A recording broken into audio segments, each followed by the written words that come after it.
Donc Liberté à Brême, Village en flammes, Goutte dans l'océan, Anarchie en Bavière. Vous voyez, ça dure à peu près le même temps d'élocution et surtout c'est des titres qui désignent à chaque fois des lieux. Donc j'ai voulu comme ça a priori reconnaître dans ces 4 titres une espèce de logique. Et il apparaît qu'il n'y a pas de logique particulière, si ce n'est que ces 4 pièces-là sont toutes les 4 très différentes les unes des autres. Du coup, de cette différence apparaît une préoccupation fondamentale qui est celle de faire du théâtre de tout bois, quoi, coûte que coûte. Quoi. Que la question est non pas d'écrire une pièce sur un sujet donné, la question est non pas de faire un chef-d'œuvre, d'achever un objet et de l'exposer au monde dans sa quintessence et sa finitude, mais de provoquer inlassablement la possibilité du théâtre en fait, sous toutes ses formes. Et donc le fait d'affirmer anti-théâtre, c'est comment, par les moyens du théâtre, arriver à dépasser le théâtre que les hommes se jouent les uns aux autres, quoi. Le théâtre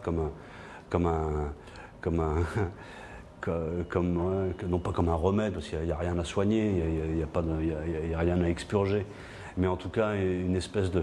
C'est comme s'il renversait la proposition un peu désabusée de Guy Debord qui dit oui, dans une réalité, dans le monde réellement inversé, le vrai devient un moment du faux. Oui, c'est vrai. Le vrai est un moment du faux, le vrai est une catégorie du faux.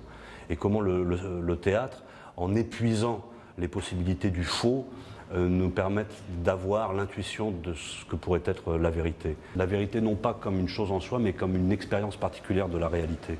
Voilà. Voilà.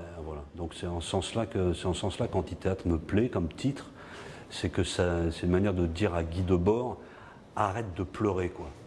Don't cry, work. Pas de désillusion, quoi. Tout est faux, quoi. Je vous parle, à partir du moment où je vous parle, je fais régner un monde qui est le monde de la parole, donc qui est éminemment artificiel, quoi.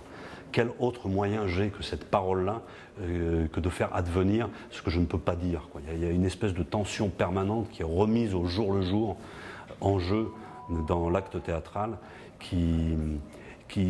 voilà, dont ce mot antithéâtre nous donne l'intuition. Donc c'est pas le nom d'un mouvement artistique, c'est une provocation de la vérité, quoi.